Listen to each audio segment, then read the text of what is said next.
Hello and welcome to MotorInc First. Today we are going to discuss the Royal Enfield Himalayan 452.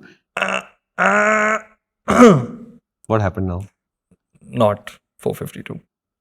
Not 452 means? What is it? 451? No. Then? Himalayan. No Royal Enfield also? नहीं उतना है.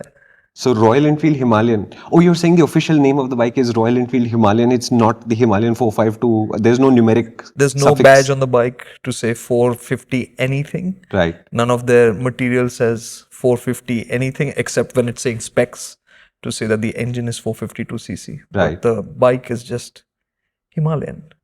Okay, so we're discussing the Royal Enfield Himalayan, and the reason why he's giving the answers and I seem to have the questions is because earlier this month, a certain gentleman who shall not be named basically said, I haven't ridden a bike in a year. I think I need to attend some bike thing. And the Himalayan was the first one. And I was very happy to suggest that then why doesn't he go to the launch and ride the bike? So I have a long list of questions, including the ones from you. And hopefully he has all the answers. I was really happy to be out riding a bike. I swear I was going crazy not having had done a proper out there feel. So I am back satisfied and yeah, about the bike. Actually, before I start talking, I wanted to know, did you have any expectations from it? I don't.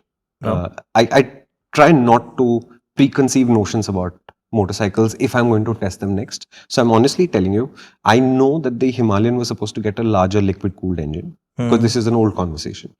But what have they done in Manali? What have they launched and announced? I have no clue.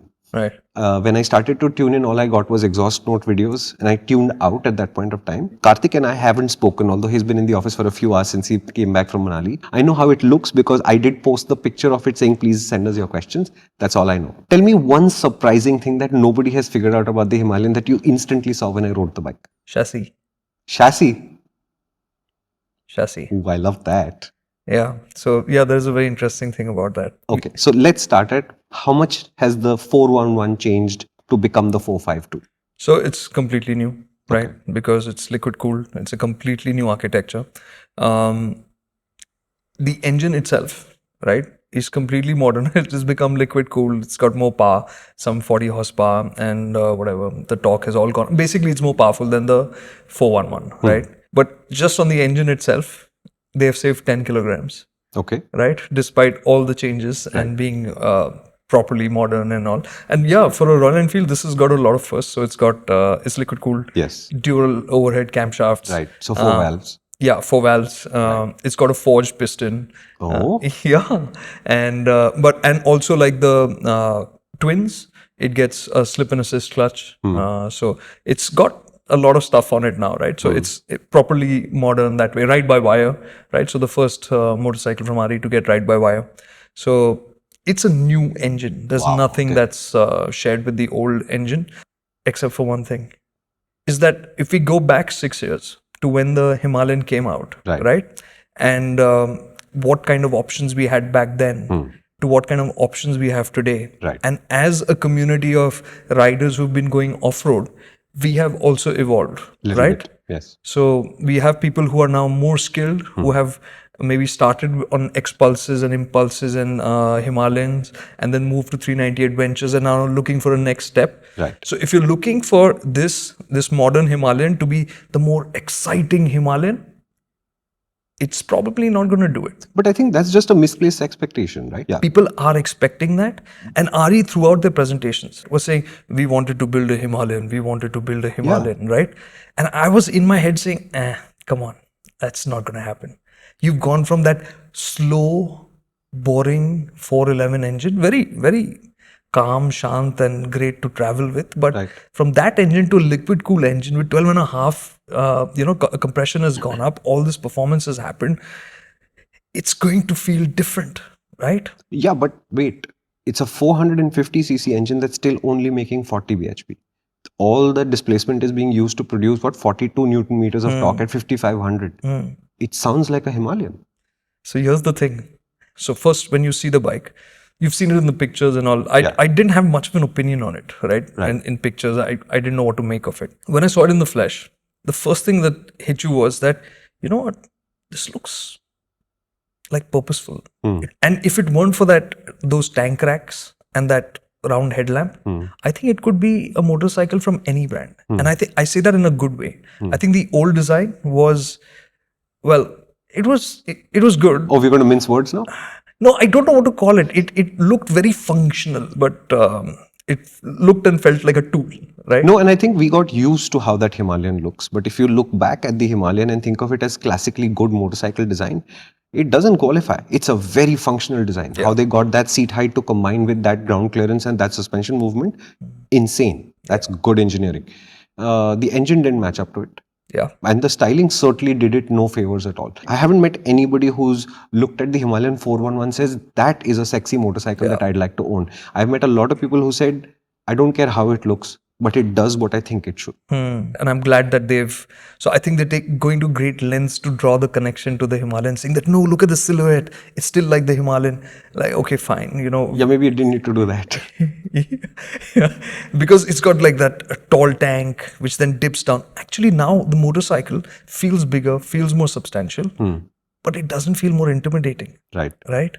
So it feels like a longer bike, and it is longer. The wheelbase has gone up by some 45 mm or something like that, and which is expected considering that the engine is now it's sloped, it has a radiator, so you need more room, all of that, right?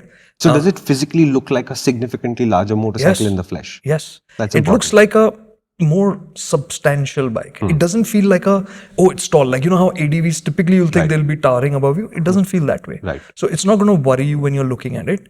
It just feels like, it's a bigger bike. So for that money that you're going to spend, you're getting something that has more presence. Right. And in the same way, like, this bike could easily fit into any of the continents. Right? Comfortably. Yeah. This doesn't, like the old Himalayan, when it went to the US and all, there would be some thought that people would probably say that this is a bit strange, right? Absolutely. Nobody's going to look at this bike and think that. Yeah. Right? No, in fact, mark my words, Royal Enfield is one of those companies where history plays a big role. So they think that doing design wells is a matter of making sure that the older cues come forward. But I think the Himalayan is the exception to that. If you were to rewind the clock back and say the 411 was to be a completely thoroughly modern ADV, today, 6 years later, and therefore the 452 would also be a thoroughly modern ADV again, I don't think anybody would be objecting to the design. I agree 100%. So I went again and again saying that rack, the tank rack and the headlamp feel a bit forced to me, right? I think you could have gone with a completely modern look to it. And people could have added it back if they really wanted to play the legacy card. So their argument is, if you don't like the tank rack, you can take it off, right? You know that's backwards, right? The whole point of the GMA game is to add stuff back to the motorcycle, not to sell it as standard and then take it off later. So I think they're trying to draw that continuity, maintain that continuum between the previous gen and this new motorcycle. I think, for whatever reason they want to do it, but I think it's a good looking motorcycle. It could have looked even better. It's got, if I look at it from the back, how the tank flares out, it actually reminded me of the Pan America, right? Okay. It has a lot of weight and substance there. So it still has that industrial feel to it, but it feels international. Okay, right? so we're going to ask this question later because it's there from many people, so I don't even actually have a name. How's the quality level of this motorcycle? There are specific questions about the welds quality, which I think is a throwback to the fact that the first Himalayans had 1 or 2 frames break and it was a social media story. Right. What's the quality of the parts? And does it feel like a motorcycle that will last? Right. So I think straight up, I don't think quality is something that I have been concerned about with recent Royal Enfields out and out. That makes 2 of us. Yeah. We've seen this even with the Super Meteor. The level of finish for parts has been incredible. No, I wouldn't say incredible, but it's coming along very nicely. Like if you think about the handlebar, you see how they had that anodized finish. I'm underlining the point there. When I'm saying, has Royal Enfield come a long way with the finish of their machines? Yes. Are they amazing? No, so that's what I'm saying. Parts, right? Finish for, like, let's say welds. It's still how it's not a question of whether it will last, but the finish could have been better. Like the welds for the subframe, you still see that waviness. It's not that clean line, right? Okay. So there are those bits. I saw the crimps on the tank of a few vehicles where they were a bit wavy. Okay. Right? So it's not absolutely clean, right? But these are prototypes you rode? Production 1, regular production? They have said that these are off the production line. Right. Okay. So this is going to be the quality level that customers will also see. So these are those details that, when you're looking at it, you say that, yeah, I wish it could have been better. But does it stop you from buying one? Does it stop you? Does it worry you? Like, and we went and rode off-road. Were you concerned that, hey, I want to take it a little bit easy on this? None of that, right? Got it. Quality, we spoke about it earlier. After my off-road runs, I came back with the T rattling.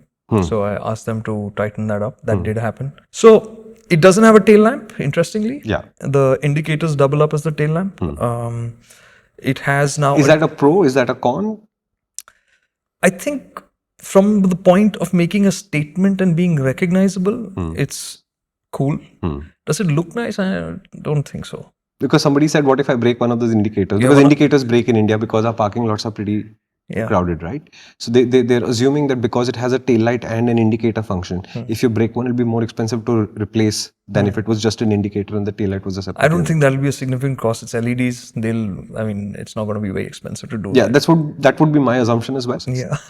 So, but looking at it from the back, you always find it a little strange. And the shade for the red and all feels a little cherry. That's okay. On Amazon, you get these 99 rupee blinker kits and you just fill the part under the duckbill with lots of blinker kits. It'll just flash at you the whole time so you won't miss your tail light. The other thing, of course, will be the digital dash, which is standard. And of course, you think Himalayan and keeping it simple and all of this, and a digital dash, right? It's a 4-inch digital dash. And they went to great pains to explain that they had to really build this because there was no such solution available of this size and the kind of device they wanted to build. Bottom line, it's well done. Glass, plastic, the surface? It's some poly something carbonate, Plastic. Whatever. Scratchy? No, I used my gloves to clean it off a whole bunch of times after riding it off-road because there was dust sitting on it. It seemed that. So there's a market for screen protectors for a 4-inch circle if you're in that business. Yeah, it doesn't hurt. So. No, but from whatever little I saw of it, the graphics look really restrained and classy. Dude, that's the thing, man. Remember we spoke about the Harrier Safari 10-inch screen and you can't make out anything. Yeah. I'm not kidding you. After we went through the walkthrough of the screen, I knew exactly what was where. You just remember it. It's so clean, so well laid out, right? You can find whatever you want at a quick glance. So somebody in this industry does know UI UX. Very well. It's been done very, very well. That's awesome. So there are different layouts. There's one which is the analog display, which has a rev counter, speedometer, everything, right? Fuel gauge. And then there's the map display because this now comes with integration with your phone. And Google Maps, not some other thing. Somebody specifically asked what maps? They're Google Maps. So the thing is that it is Google Maps through the Royal Enfield apps. Also, when I last used the Royal Enfield app, it was one of the less clunky apps overall. And pairing with the bikes was really simple. It was really quick. On the right hand side, they have this M button, which is a mode button. So when you long hold that, I think 3 or 4 seconds, something like that. Right. It switches the display to the map display. So the top half becomes just map. Got it. And it actually looks really nice. It's really useful. And the M button also doubles up for the modes, changing the ride modes. So that's available from the base variant and which is superb. I think it's very trippy that this thing is standard. On the left hand side now you have a joystick. Right next to the horn, right? For the and it's a 5-way joystick, up, down, left, right, and center in. So to scroll through everything. Aside from, is there a lot to scroll through? Yeah. So because they also have, you have of course the trip functions, the trip meters, fuel efficiency, all of that in one vertical stack, and you can keep scrolling down. You can go right, which is to the other like navigation, for instance, or settings and stuff like that. Where you'll need it is when your phone is connected. So with Android phones, you can connect to Spotify and stuff like that to control your music. Right. On Apple phones, iPhones, it's only the Apple Music app that will work through it. Right. So you can handle your phone functionality like calls, receiving calls, making calls. It's actually pretty nicely done. So like it'll mirror your favorites. So you can quickly just scroll through and dial from there. But give you some notifications. The nice bit about it is that it is well executed. It was easy to do. The only catch was that the joystick, the center button, like basically the push in, is a bit tricky. Yeah. Because while doing that, you end up either going right or left, and the click is not very prominent. Okay, so I only add this when I started riding the V4, which also has a joystick. the joystick did trouble me the first few days to figure out from muscle memory where that click is.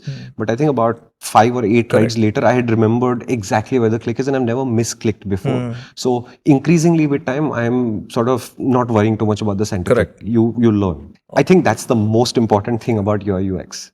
It's so easy to overdo it and then completely lose the plot. And we've seen it happen repeatedly to a whole bunch of manufacturers. Just keep it simple. Do the basics well. You can always add features back later if you really, really think that they're critical to a rider's experience of your motorcycle. Is this unit going to go to other motorcycles also now? Presumably. Because they've done the round shape, so it is easily integrable into a whole bunch of other Royal Enfields. Clearly, it's a complicated system, so it doesn't make sense for the idea that Royal Enfield will do so much work and then not expand its ambit.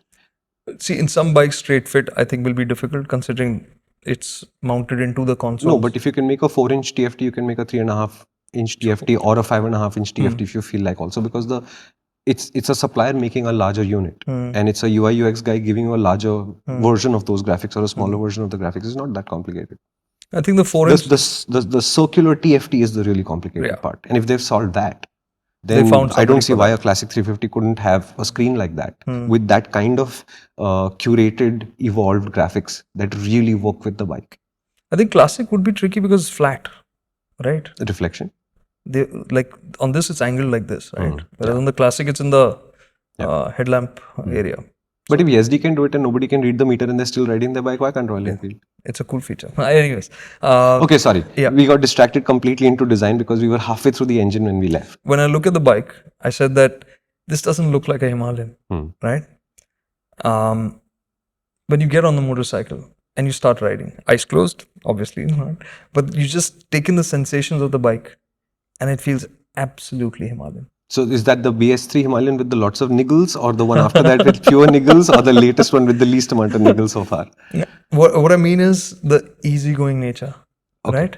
It has a friendliness to it, which is something I was not sure whether they'd be able to hold on to it, right? Because you are going to a liquid cooled engine, you are going to have more power. Can it be as easy, right? So between 1 and 2000 RPM, there is a gap.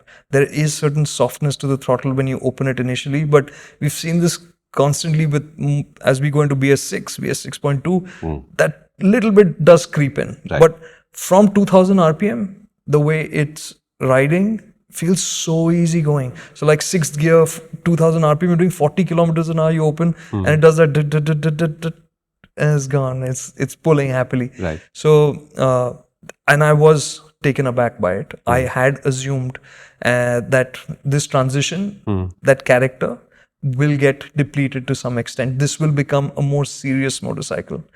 But the friendliness of the Himalayan remains. And wow. To be able to pull that off with more performance is actually a phenomenal job. Yeah. And we rode only in the performance mode. So yeah, the modes, there's an eco mode and a performance mode. What does eco do? Eco basically, it softens the power delivery in the first 4 gears. In the 5th and 6th gears, it's the same as the performance mode. Right? So what does that achieve? What does that achieve? So they say that it's basically 2 things. One is either think of it as a rain mode or a newbie mode or fuel efficiency mode. So why call it eco?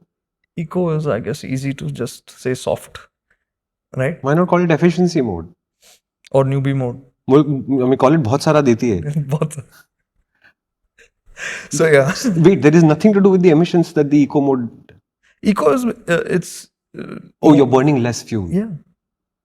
You're burning less fuel. Yeah. Okay. I'm totally buying this. Yeah. So it reminded you of all the great things that the 411 did do. Yeah. That's awesome. And even before, a lot of people and seat height, like you mentioned, right? 800 mm on the Himalayan with the kind of suspension travel it had, the kind of ground clearance it had was incredible. Yeah. So on this, it's changed, right? It's 825 mm, right? And the seat is adjustable, the standard seat. It goes up to 845 mm, right? So it's built into the seat, this mechanism? Yeah. Okay. So you don't have those rods that you can just move there on rubber bands. Got it. Right? So the two, one at the front, one at the back. So it basically goes to a low setting or a high setting. Right. So it's very easy to do.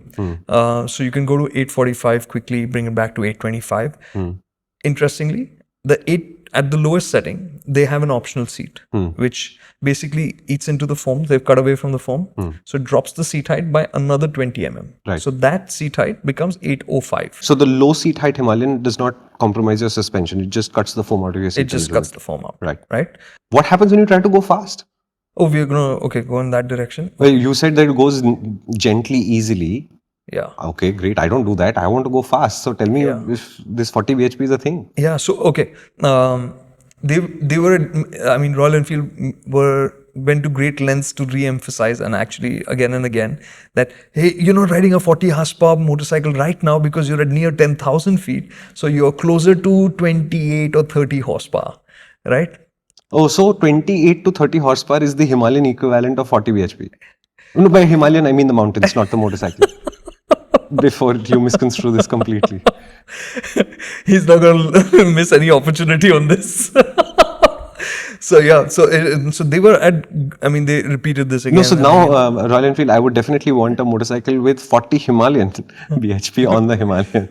Oh yeah, 40 That would be Himalayan nice. horsepower, Yeah. HHP. Can you imagine? You come down to the plains, it'll be 60 bhp, it'll be awesome. So that'll be cool.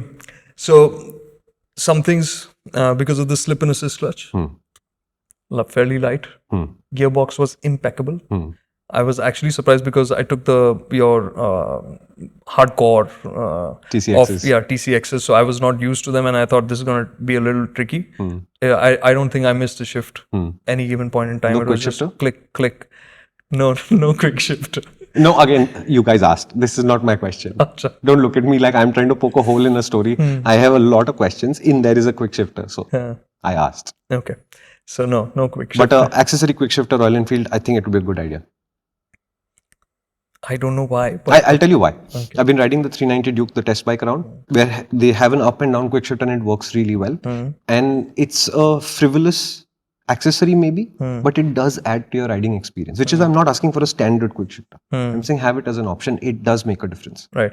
Okay. Just not having to deal with the clutch, not having to close the throttle. There is a certain, it's like a childish little pleasure, but it's worth it.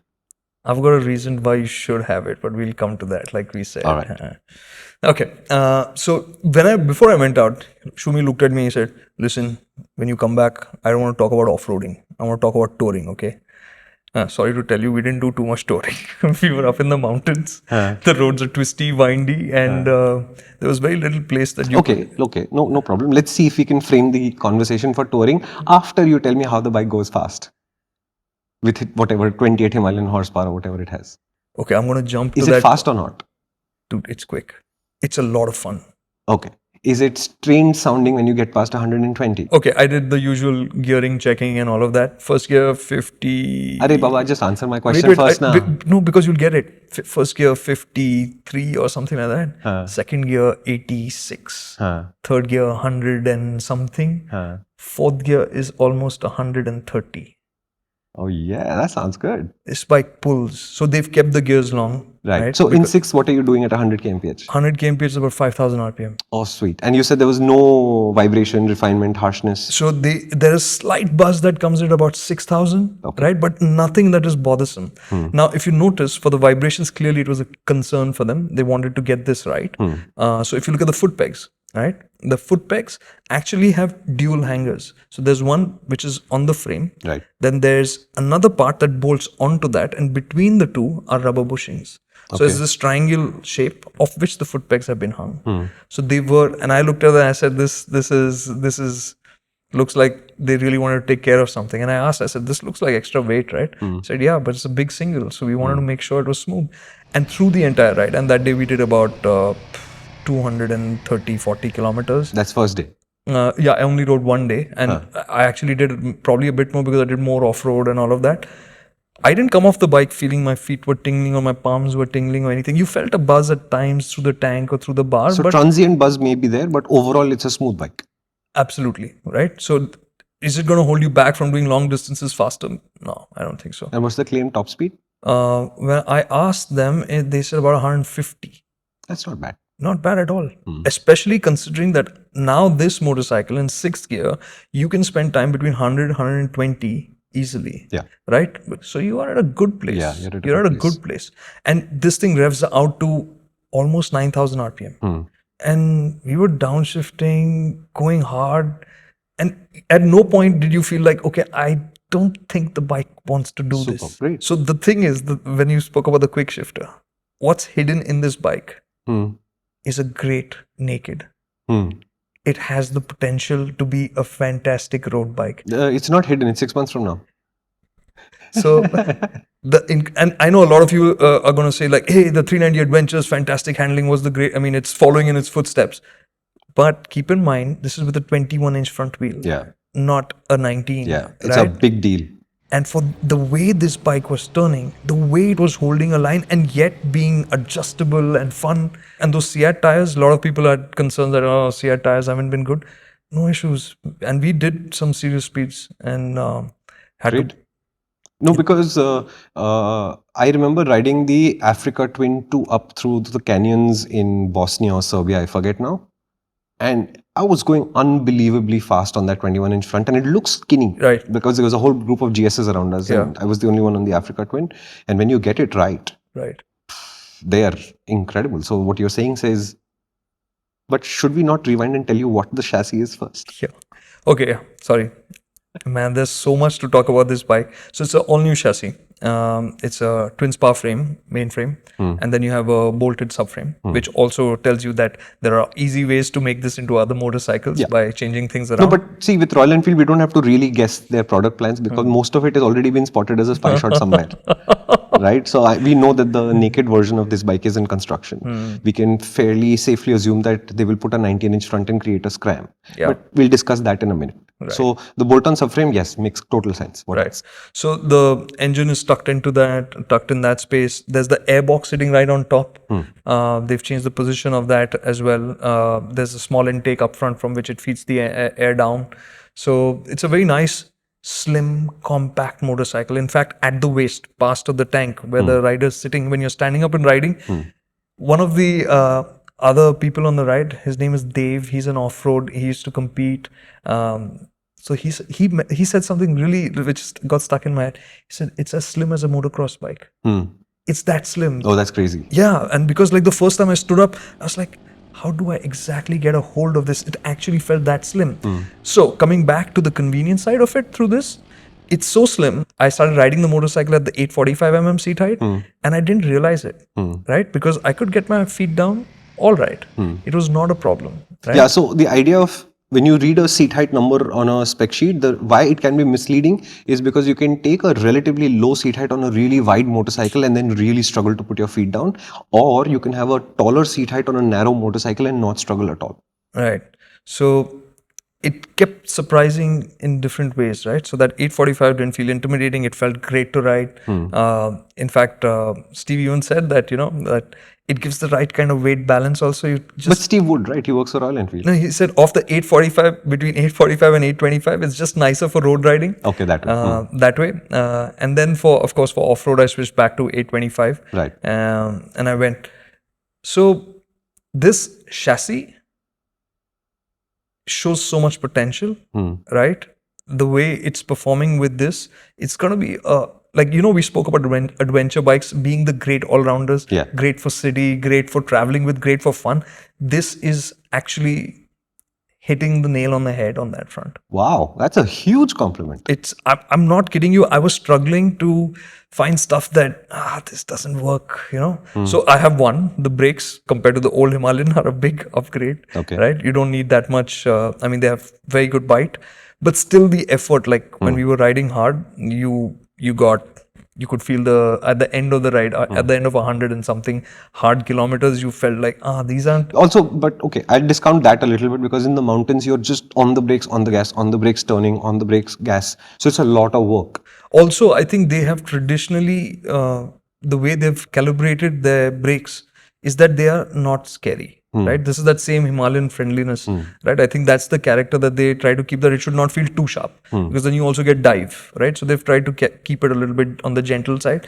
Is the brake bite any issue with the force that it offers? No, it works, right? The only thing with the ABS was that over bumps, it tends to kick in a little early, right? So it first gives and then it grabs on, right? So which was something I thought that can definitely be improved for more consistent braking over changing surfaces. Right. So we had a great time on tarmac. If you ask me for touring, it's going to be an easy machine. You will enjoy traveling.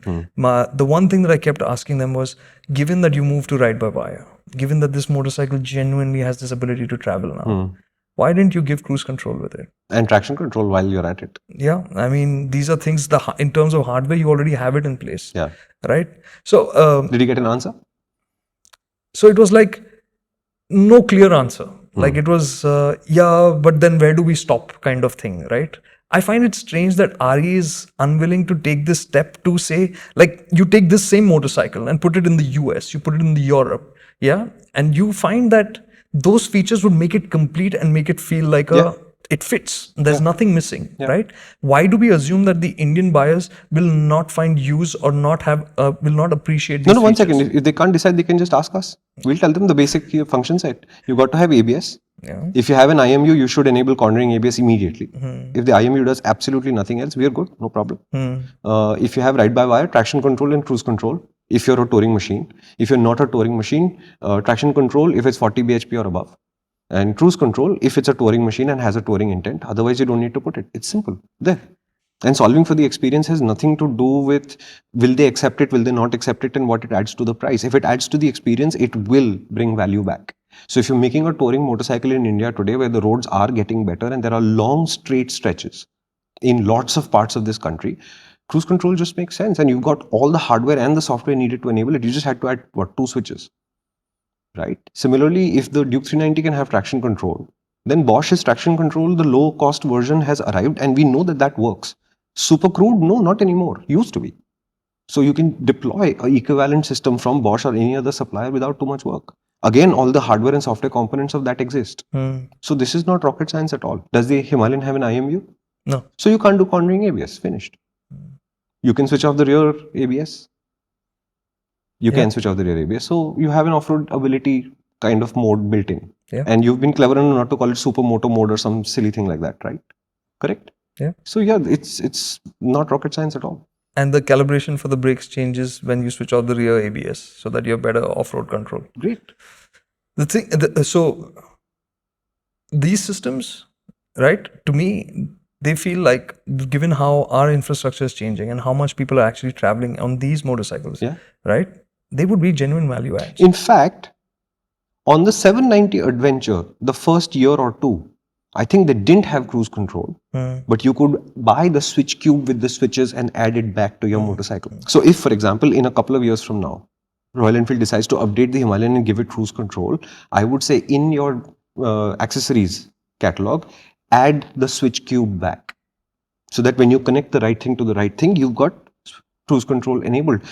If you think that people will not pay, say, 5,000 or 6,000 rupees for the cruise control feature today, an owner who is happy with the bike 2 years from now will pay 5,000 rupees to add that feature back, even if they don't use it. Right. And right now, if you look at the variant lineup, they've got 3 variants. Summit, Base, something, and Summit. Base, Camp 1 and Summit. Camp and Summit, yeah. Correct. Is it? No, really, I'm just guessing. I don't know, I think so. No, because when you climb the Everest, you had Base, Camp 1, Camp 2, Camp 3, Camp 4, Camp 5, Summit. It's not Camp 1, Camp 2 like in Base hai. Then there's something and then there's Summit. So Summit is like your top of the line, which basically gets the tubeless spoke tires. Rims with the same tires. The tires are not different, right? Which is not going to be on sale in India when the Himalayan goes on sale. Right? Which will, those rims will be offered sometime later. Don't comment yet, we're coming to it. Okay. So they have these 3 trim levels, so to speak. Right. But there's no difference in the features between them. It's just the colors. Yeah. But that's how the rest of the... No, I'm saying there is an opportunity to add feature sets into it, right? Like if but this was there. I'm saying historically Royal Enfield hasn't done this. So if you look at the Interceptor base to top, Continental base to top, Bullet base to top, Classic base to top, they're all the same motorcycle. But this is the first bike with ride-by-wire. So yeah, so here is an opportunity that could have been exploited. What's higher than Summit? Ooh, thin air. Okay, no, we're getting carried away. We did find out about the tubeless tire situation. What's the situation there? Tubeless spoke rims. Tubeless spoke rims. they're making those bikes in India and exporting from here, but they do not have the authorization to sell them here in India yet, because those rims have to be certified for the Indian market because they're being imported. Got it. Because all these tubeless spoke rims are basically patented technologies, so they have to then import them or find somebody who makes them locally, which is not available in India. Right. So those have to be certified for India, and when they do, they'll go on sale. They'll surely be available as accessories as well. Yeah, that I think Royal Enfield has been pretty clear about, that even if you buy the motorcycle now and you want to upgrade to the tubeless spokes later, you can always do that. It will be retrofittable in that sense. 411 owners, no, not to your bikes, unfortunately. Yeah, because of course, when we spoke about the chassis, we didn't speak about the forks, because now you have upside down forks, right? 40 to 43 So you've got the same amount of travel at the front. The rear monoshock is now laid down towards the center of the bike. It's still linked, and it's got more travel at the rear now. It's 200 and 200 now. 200 and 200. It was 180 earlier, I think. Ground clearance has gone up. 230 from 220 This is because of the engine, because the engine actually, they call it semi-dry sump, so it has a low. So lower. So actually, how compact that engine is there a Bashplate standard also? There are two parts. The standard Bashplate is two parts. There's a plastic one for the main bit for the engine, and there's a metal one around the exhaust pipe. You get an optional Bashplate, which is a full metal Bashplate, which is part of the accessories catalog and will be available right at the time of launch. So is the plastic Bashplate of any use? I don't know. It should be okay to deflect small stuff, but if you go sit on a rock, it's not going to help. Right? Would you have just given the metal Bashplate in the first place? I was surprised as to why this two-part thing. It should have just been the standard metal Bashplate, over and done with. Cost cutting? I can't. No, because we have to discuss price shortly. So. Oh yeah, shortly. From what I understood at times, speaking to the people at Royal Enfield, they started with the goal of matching prices with the current 411. No, wait. We can't get to price it. We haven't finished chassis yet. Arey, you said price. We said we're coming to it, uncle. Arey yaar, तूने तो पूछा अभी. अरे आएंगे ना price पे. Okay, ठीक है. Let them wait a little bit. This is what every time I'll say something, he'll say, "नहीं, मेरा question answer." This is chassis we started. So you said new suspension, new frame. We were talking about the bash plate, which leads us naturally to, so how is it handling off-road? You said on-road, it's amazing. The 21 is not in your way. You can go super fast. It's nice and stable and happy, etc., etc. So what happens when you go off-road? And how far off-road did you go? So I wouldn't say we went off-road. It was basically no road. Like it's a path used by trucks. It was fairly gnarly at points because there were big rocks embedded into the path. Sure. A lot of grit and stuff around. So very loose, very bumpy. Easy if you go slowly. If you go fast, it's you have to watch what you're doing because this side was a nice little fall. Right. So it was fun. It was an interesting place to ride. You could choose how you wanted to go. So you could control your difficulty level as it were. Right. So there were a lot of places where you would want to watch because it was really rocky and you could trip up pretty easily. I had a couple of times when the handlebar just snapped on me. I've not heard so many people come back who are not riding off-road regularly, come back and just be grinning and laughing. So the thing about this bike, it's taken that Himalayan nature of being forgiving and taken it up several notches. Like many places where I would say, like, this is what I do. I don't just go and stand up at every opportunity. Like I'll sit through as much as possible and then figure out at what point does the bike start feeling like you should get up and ride, right? I was surprised by the number of places and instances where I could continue to sit. It was gliding over stuff. And even in the worst of situations, it never went khadak. It did not do it. So the suspension held its own through the whole punishment that you handed out? If anything, for more serious riders, and we were completely on stock pressures, the suspension is not adjustable. The rear is, of course, preload adjustable. It was on the third step from softest. So, okay, it worked fine. If anything, people would want to drop pressures and they'd be able to do... even more stuff with it. It's like now, if you look at it, if you think, its name is Himalayan, this is now so apt.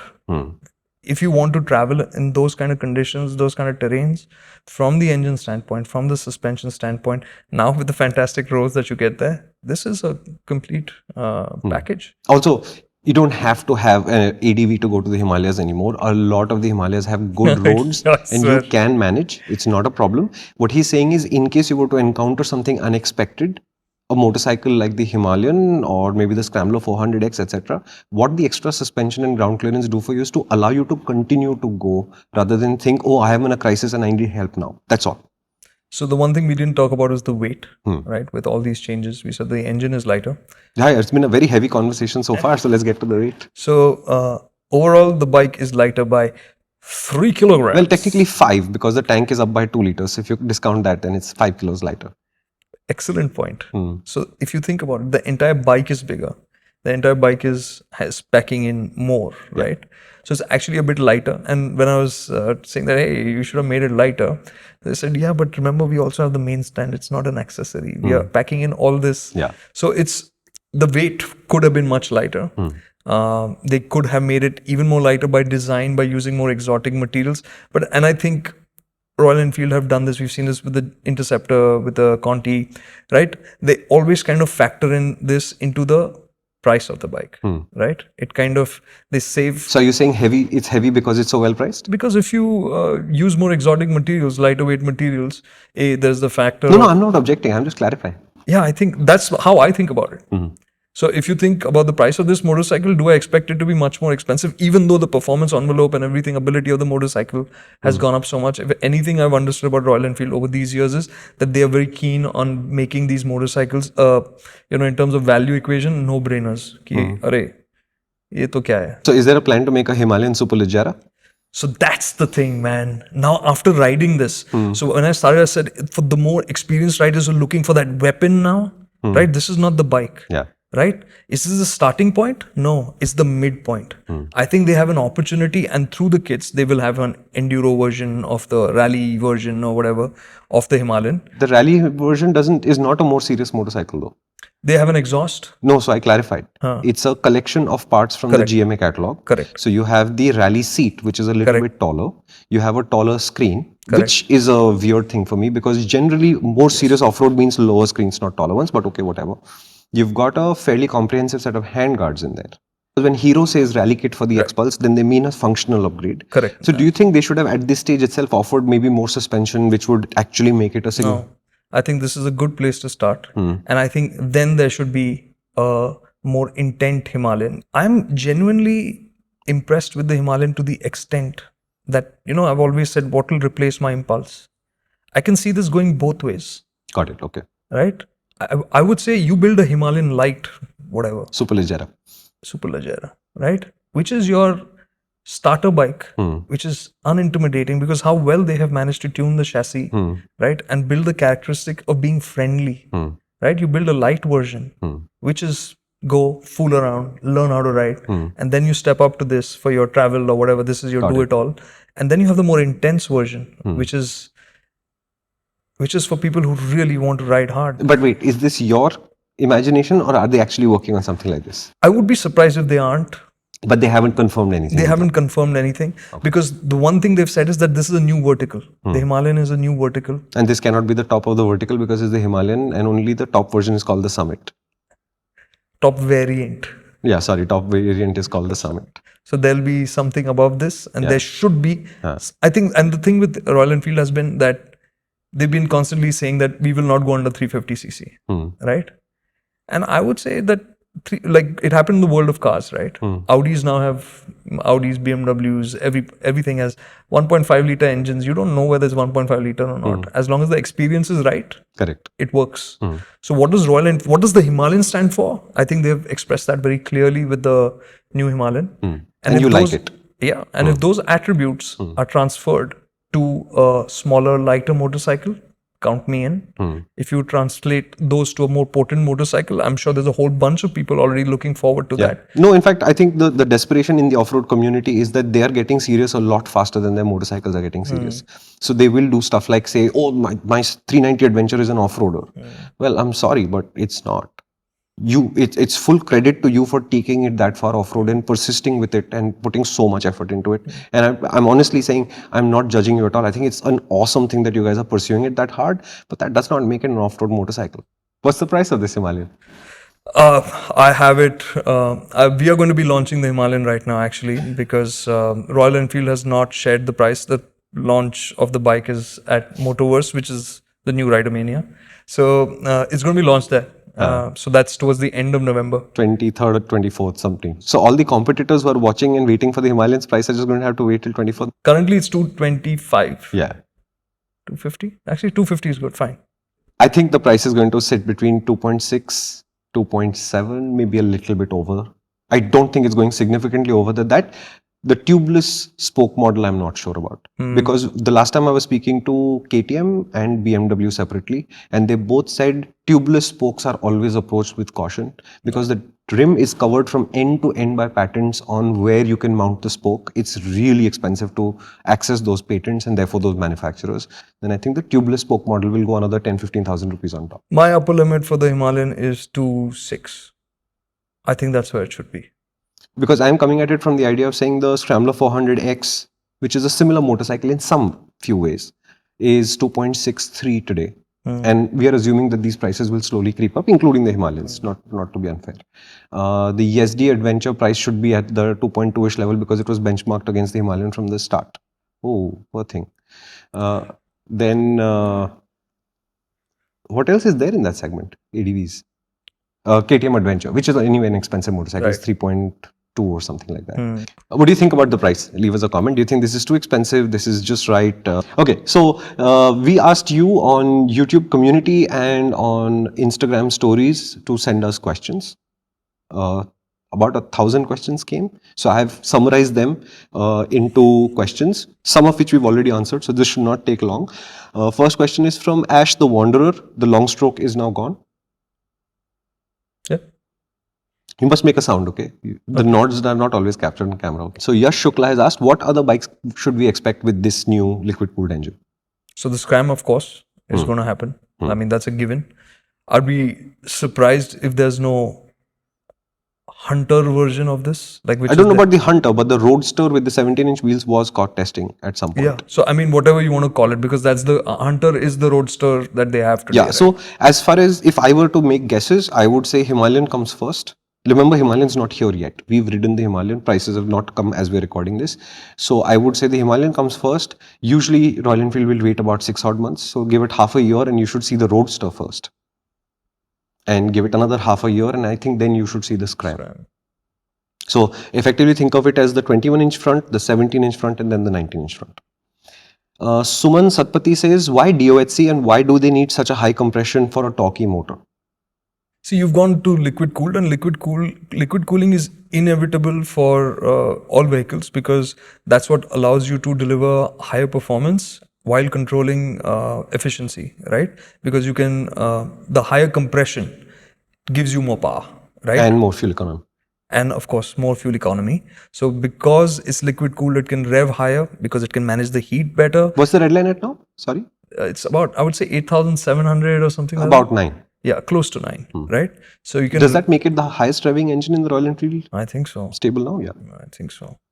So basically, therefore, you need 4 valves because it can breathe more because it's revving more. If you take an engine and you put DOHC 4 valves, a nearly square bore and stroke configuration to it, in theory you can extract more performance from it even if you're not doing it today. But at the design stage, if you liquid cool the engine, then this engine can be used for a lot more performance bands, whereas it's much harder to liquid cool the engine later as a retrospective activity. So even if you don't believe that this performance justifies liquid cooling, it could be that the last version of this Himalayan is planned for say 45 bhp or 47 bhp, and Royal Enfield would have already done a very complicated part of the job by liquid cooling it today. Also, liquid cooling means more thermal stability for the engine. It automatically implies more reliability, although the flip side of that is the complexity. Many have asked, where is the update to the 650cc engine? You know, this is why I brought up the whole cruise control thing with them, right? Because Royal Enfield launches bikes, then updates don't come. Colors will come and all of that will happen. But they're like the mountains, aren't changing. Yeah, it's like glacial only, really. So where are the updates for the cruisers? I don't know. I think it should be happening, but what updates? We've not seen suspension, we've not seen new electronics. I mean, all of which is deserved on that You think motorcycle. Royal Enfield is not doing updates, for example, to the suspension and the Interceptor because they want the motorcycle community to be a larger community by allowing the aftermarket parts guys to participate in the No. Okay, good to know. Okay, and Binaka, MK Saha, and Hail Pepe have asked, how is the high-speed cruise compared to the 390 Adventure? So the 390 Adventure always feels eager. It's a motorcycle that we've discussed before. It's not a motorcycle that lets you settle down and look at the surroundings. You're always focused on the motorcycle because it feels in a Intense. rush. It's It an feels, intense motorcycle. yeah. Whereas on the Himalayan, you clearly get the sense that you can go fast, but it would like you to look around, see the world, take in what's happening around you, rather than just be fast. Yeah. Okay, dynamics questions. Are there alloy wheel options in MIY or GMA? I believe you have the answer. I believe that they are coming. They have not confirmed that they are coming, but they've said do not write this off. This is entirely possible that this will happen. Ritam Datta and couple of other people have asked, is this a good daily commuter? Can this be the single bike garage? Yeah. Awesome. Yeah. Okay. Ajay Vishnu says pillion comfort for long distance touring. Oh yeah, good question. So we actually did try it out with the Pillion at static when it was loaded with panniers just to see whether there's enough space. Arun Nadar was in the rider's seat and I was sitting behind, and we weren't like getting cozy. There was Nice. enough room, and then while out shooting, getting some shots. So the DOP at one point needed a ride, so he sat behind me. Actually, two of them did at different points in time. One was lighter, one was heavier. The bike was, and this was over off-road sections. Without adjusting preload. Yeah, so it felt settled, clean. It felt actually, and one of them even commented saying that, hey, this is pretty comfortable. So I think it's a good seat to travel So with. Indian conditions के लिए आदर्श motorcycle है. Adarsh motorcycle. अरे वाह. Awesome. क्या बात. Ajay Rajput is asking first batch or wait. I'll answer this for you. Always wait. Always wait. Okay, first of all, because there's no way you can guarantee that you'll get an early motorcycle in the first place. Royal Enfield doesn't have a reputation for being able to deliver motorcycles quickly, although they do sell a lot of motorcycles, right? And I don't understand this rush to buy first batches if you don't have the faith that the manufacturer is able to produce a high quality motorcycle from the bat. And we know that not everybody is able to do this. So why rush? Just wait. Many have asked what are the service details and what is the service quality like. I asked, it's 500 kilometers first service and then service is 5,000 kilometers apart. Royal Enfield has said the prices of this service is still to be decided, so they don't know. Service quality, we've polled you guys, the MotorInc family, and what you've told us is by and large Royal Enfield service works really well. There are sporadic complaints. User, there's a long number there, so I'm just calling it gobbledygook. He's asked, will this reduce my desire to buy bigger bikes? Good question. Well, no, I don't see why not. You don't see why not? I mean, I don't see why you would not want a bigger bike after this. Yeah, so to me, it's not the same transaction. Yeah. There is a time in your life when you think a 450 is enough, and there will hopefully be a time when you think a 450 is good, but it's no longer enough, and you will move on. That evolution is what makes us serious motorcyclists. So I don't know that the Himalayan solves that problem one way or another. It's a step up for you, hopefully from wherever you are. Or if you're not in India and you're an older rider looking for a simpler machine, maybe it's the right step down for you towards the end of your riding career, both ways. But I don't think staying in one place is what we're designed to do. So you will come up the motorcycle ladder to something like the Himalayan, move on, and then maybe come back to something like a 450 30 or 40 years from now. That's how it works. It depends also what you want to do, right? Like, I mean, you don't want a heavier, unnecessarily powerful motorcycle if you're going to spend a lot of time in the dirt where the lightness and the ease of power delivery is of greater importance, right? Yeah, look up on the internet how many people bought 450s and then went back to 250s because, oh my God, the 450 is just too much. Dark Woods Deep Roots, that's his username, asks Dakar plans. Everything points in that direction. Nobody would do this 450 single liquid cooled, and this, I think they have global ambitions. This would be an interesting, I'm sure they'll do it their way, right? Which is to say that we've been to the Dakar. Is it about winning the Dakar? I don't think so. It's about proving that they have built a bike that can go there, that can survive there. I think if they build a bike that can survive the Dakar, they've already made a huge point. Yeah. And once they do that, then they will want to win the Dakar. There's no way around it. Yeah. Eventually. And guess who was there? I'm assuming CS Santosh because he was also there earlier. Yeah. Did you meet him? Is he good? Is he okay? It was good to see him. Anurag Joshi has a superb question. I really love this question. He's asking, is this the new KLR650? You know, that comparison was made very often. A lot of people actually refer to that. It's a very good question. Yeah. I've never ridden a Okay, KL. so for those of you who don't know, the Kawasaki KLR650 is considered a legendary motorcycle because it has decent off-road ability. It's a really simple motorcycle that basically refuses to break down and die because it's such a simple motorcycle. And Kawasaki went for literally a decade thinking about how to update the KLR while keeping those values together, is how the simplicity of that motorcycle was tied to its nature. Assuming that its longevity and durability is not in question, I think this could be a very that kind of long-lasting, friendly motorcycle. Yeah, the only reason why he's saying reliability, longevity is because with all new motorcycles, this is a question mark. You don't Always. know. I mean, You don't know what's going to happen, and nothing to do with Royal Enfield in that sense. yeah, because the KLR's legend would have been built over the years, right? That's saying that it is so simple, it is so hardy, and that is something that it earns over the decades, Yeah. right? Okay, now we have a whole bunch of versus questions. What? This versus that. Oh, okay. Whatever we can answer, we will. First question is versus Triumph Scrambler 400X. I did get to ride the Scrambler 400X when it was here in office, and even when we did the MotorInc First, Shumi said that its cap is at 100, and when I rode it, I realized that that's a really quite a clear cap, right? It has a sweet space. Till 100, after that, it's buzzing a lot.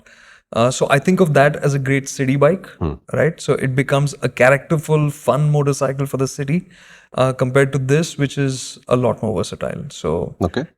if you want something that's primarily a city motorcycle, I get why you would want to buy the Scrambler 400X. It's fun. This is an all-rounder in that sense. It will be very convenient in the city, the Himalayan, but it will be much better on the highway. At the same price.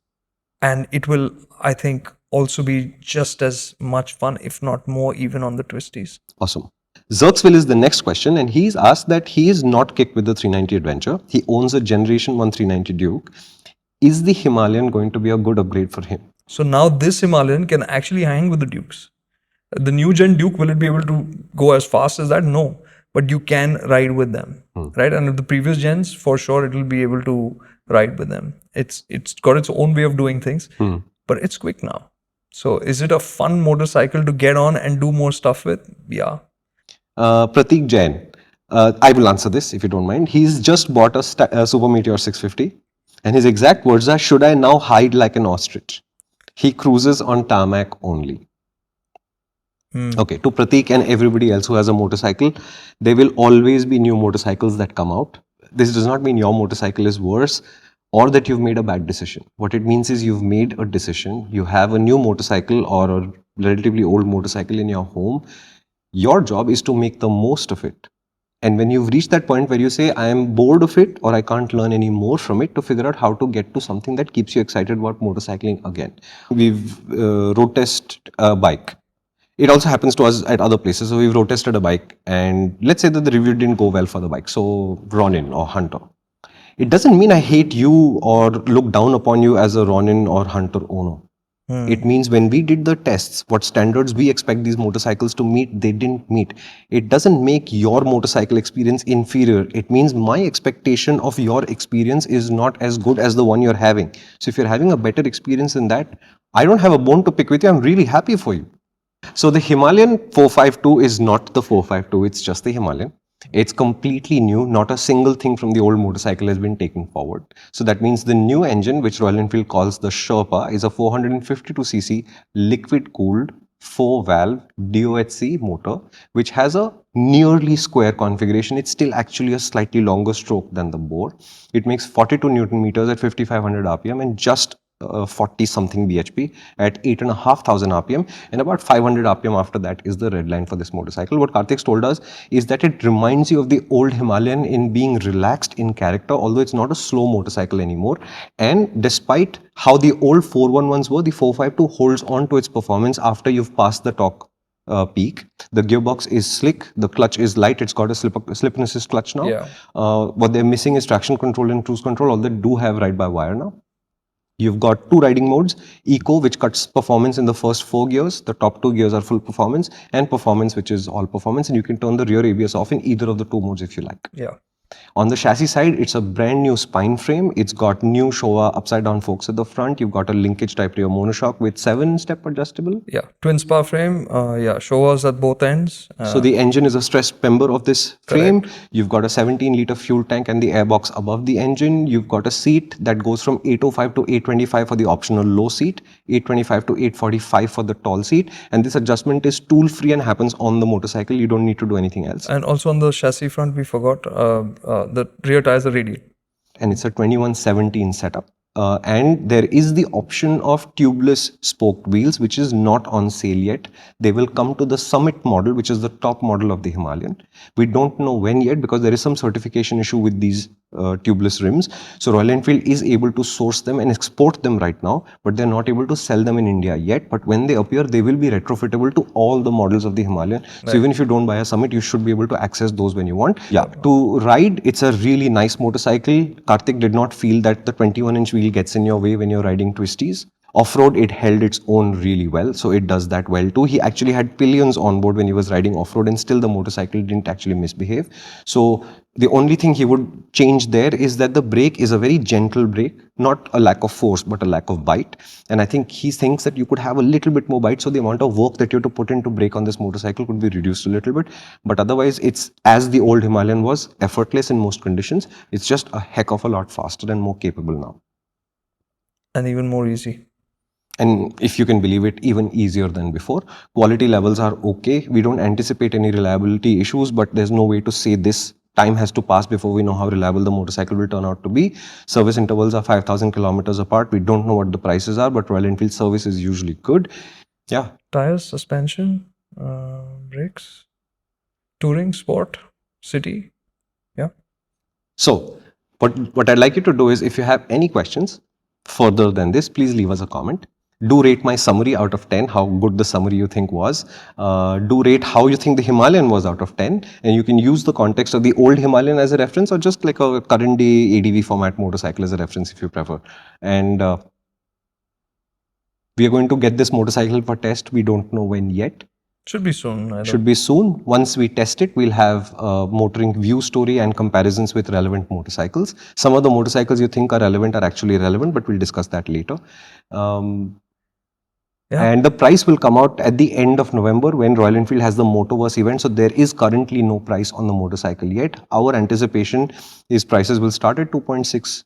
They will finish at 2.7, except for the tubeless spoke model. That will probably go another 10 to 15,000 rupees more than that. Or hoping we are right. We've announced the prices. We have announced the prices, not Ari has announced the prices. Just so we clear. Okay, what do you think? What do you think the price should be? Let us know. Yeah. Thank you so much for watching. This is MotorInc First. This is also available on Apple, Google, Spotify, and Amazon if you'd like to listen to it audio only. This might be one of our longest episodes. Thank you so much for staying all the way till the end. Thank you.